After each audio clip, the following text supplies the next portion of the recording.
तो 11 तारीख को स्वामी प्रसाद मौर्य का इस्तीफा, 12 तारीख को दारा सिंह चौहान का इस्तीफा और आज 13 तारीख को योगी सरकार के एक और मंत्री धर्म सिंह सैनी का इस्तीफा। आयुष मंत्री धर्म सिंह सैनी को स्वामी प्रसाद मौर्य का बेहद करीबी माना जाता है। धर्म सिंह सैनी के अलावा आज बीजेपी के 3 और विधायकों ने इस्तीफा दे दिया। शिकोहाबाद से विधायक मुकेश वर्मा, औरैया की विधुना सीट से विधायक विनय शाक्य और लखीमपुर खीरी से विधायक बाला प्रसाद अवस्थी ने भी आज बीजेपी छोड़ दी। आज अखिलेश यादव ने धर्म सिंह सैनी के साथ अपनी तस्वीर ट्वीट की और धर्म सिंह सैनी को सामाजिक न्याय का योद्धा बताया। अब आपको हम धर्म सिंह सैनी के 2 बयान सुनाने जा रहे हैं। 50 घंटे में किसी की राजनीतिक विचारधारा कैसे बदल जाती है, धर्म सिंह सैनी इसका सटीक उदाहरण। मैं भारतीय जनता पार्टी में हूं और भारतीय जनता पार्टी में ही रहूंगा। जिस तरीके से दलितों पिछड़ों का शोषण होता रहा है और उनकी आवाज को दबाया जाता रहा है, बेरोजगार लाठी खाते रहे। धर्म सिंह सैनी का दावा है कि कल योगी कैबिनेट का एक और मंत्री इस्तीफा दे सकता है। धर्म सिंह सैनी के दावे में कितना दम है ये तो कल पता चल जाएगा, लेकिन धर्म सिंह सैनी के अखिलेश यादव के साथ चले जाने से एक रोचक स्थिति पैदा हो गई है। दरअसल 2017 में सहारनपुर की जिस नकूट विधानसभा सीट से चुनाव जीतकर धर्म सिंह सैनी पहले विधानसभा पहुंचे और फिर मंत्री बने, उस सीट पर उन्होंने कांग्रेस के इमरान मसूद को हराया था। जीत का अंतर सिर्फ 4000 वोटों का था। दिलचस्प बात यह है कि अब इमरान मसूद और धर्म सिंह सैनी दोनों साइकिल के साथ हैं।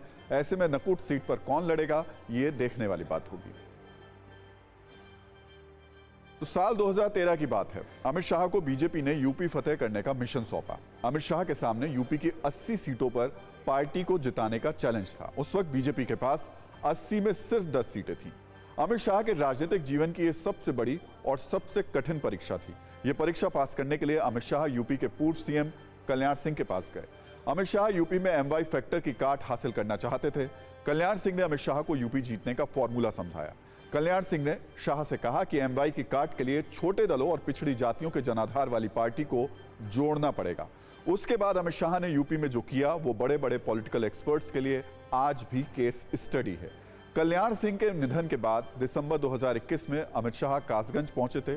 तब अमित शाह ने कल्याण सिंह के विजयी फॉर्मूले को याद करते हुए कहा था कि अगर बाबूजी ने मुझे रास्ता ना दिखाया होता तो 2014, 2017, 2019 की जीत असंभव थी। बाबूजी यानी कल्याण सिंह। ये कहानी हमने आपको इसलिए बताई क्योंकि आज यूपी में जो प्रयोग अखिलेश यादव कर रहे हैं वो पूरी तरह से Amit Shah style of politics है। तो सवाल ये कि क्या अखिलेश इस वक्त अमित शाह की पॉलिटिकल स्ट्रेटेजी को फॉलो कर रहे हैं? अखिलेश को पता है कि मोदी और अमित शाह के राज में बीजेपी ओबीसी और दलित समाज के गैर जाटव वर्ग में बेहद पॉपुलर हो चुकी है। इसीलिए अब अखिलेश बीजेपी के वोट बैंक में सेंधमारी के लिए छोटे छोटे दलों को खींच रहे हैं। यहां एक और चीज ध्यान देने वाली बात है, वो ये कि बिहार में लालू यादव से लेकर यूपी में मुलायम सिंह यादव तक बड़े बड़े नेता MY फैक्टर को ही विनिंग फैक्टर मानते थे। 2014 और 2017 में बीजेपी ने इस थ्योरी को एक्सपोज कर दिया, लेकिन इसके बावजूद 2019 तक अखिलेश यादव MY फैक्टर के भरोसे थे। अब अखिलेश एक परिपक्व नेता की तरह यूपी में सियासी चालें चल रहे हैं। अखिलेश ने आज दलित नेता चंद्रशेखर से भी मुलाकात की। माना जा रहा है कि दोनों, चंद्रशेखर और अखिलेश, अब शायद मिलकर गठबंधन करेंगे। बिजनौर, बुलंदशहर और हाथरस जैसे जिलों में BSP के पारंपरिक वोट बैंक में सेंध लगाने के लिए अखिलेश को चंद्रशेखर की जरूरत है। यह बात सही है कि अखिलेश छोटे छोटे दलों को अपने साथ लेकर अपना सियासी कुनबा मजबूत कर रहे हैं, लेकिन छोटे दलों की महत्वाकांक्षा राष्ट्रीय स्तर की पार्टियों से कम नहीं होती। छोटे दल के बड़े नेता अपने वोट बैंक को लेकर बहुत फिक्रमंद रहते हैं और इस फिक्र में वो कभी कभी पार्टी और गठबंधन का भी नुकसान करा देते हैं। यूपी में अखिलेश यादव के साथ अभी मौर्य समाज के 2 नेता आए भी नहीं कि खींचतान शुरू हो गई। इसमें एक है स्वामी प्रसाद मौर्य, जो योगी कैबिनेट से इस्तीफा देकर हो सकता है अगले कुछ घंटों में SP में शामिल हो जाएं। तो दूसरे हैं महान दल के अध्यक्ष केशव देव मौर्य, जो इस चुनाव में अखिलेश के सहयोगी हैं। स्वामी प्रसाद मौर्य और केशव देव मौर्य दोनों ही नेताओं का वोट बैंक सेम है, इसलिए स्वामी प्रसाद के SP में शामिल होने की खबरों के बीच केशव देव मौर्य ने खुद को मौर्य समाज का असली लीडर बताया। मतलब साफ है, एक म्यान में 2 तलवारों का रहना मुश्किल है। चाहे स्वामी प्रसाद जी हो चाहे कोई भी हो, इन सबको लग गया है कि समाजवादी पार्टी की सरकार प्रचंड बहुमत से बनने जा रही है, क्योंकि अब भारतीय जनता पार्टी लड़ने से उन्हें कोई फायदा होना नहीं है और वो वहाँ सरकार में पहुँच नहीं पाएंगे। इनका अपना कोई राजनीतिक घर नहीं है, ये सभी लोग नेता, घूमने वाले लोग। मौर्य समाज जानता है कि ये नेता हैं, इनका कोई अपना वजूद नहीं, अपना कोई अस्तित्व नहीं, कोई अपना सिद्धांत नहीं।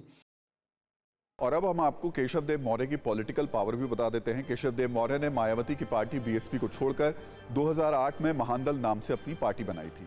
2017 के विधानसभा चुनाव में महानदल ने यूपी की 71 सीटों पर अपने कैंडिडेट उतारे थे। तब महानदल को करीब 6.5 लाख वोट मिले थे। हालांकि 2012 के विधानसभा चुनाव में भी महानदल का खाता नहीं खुला था, लेकिन 20 सीटों पर महानदल ने अच्छा प्रदर्शन किया था।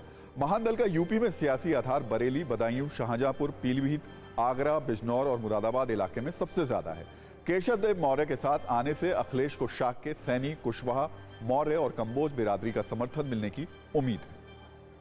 परवाह देश की, सोमवार से शुक्रवार रात 10 बजे TV9 भारतवर्ष पर।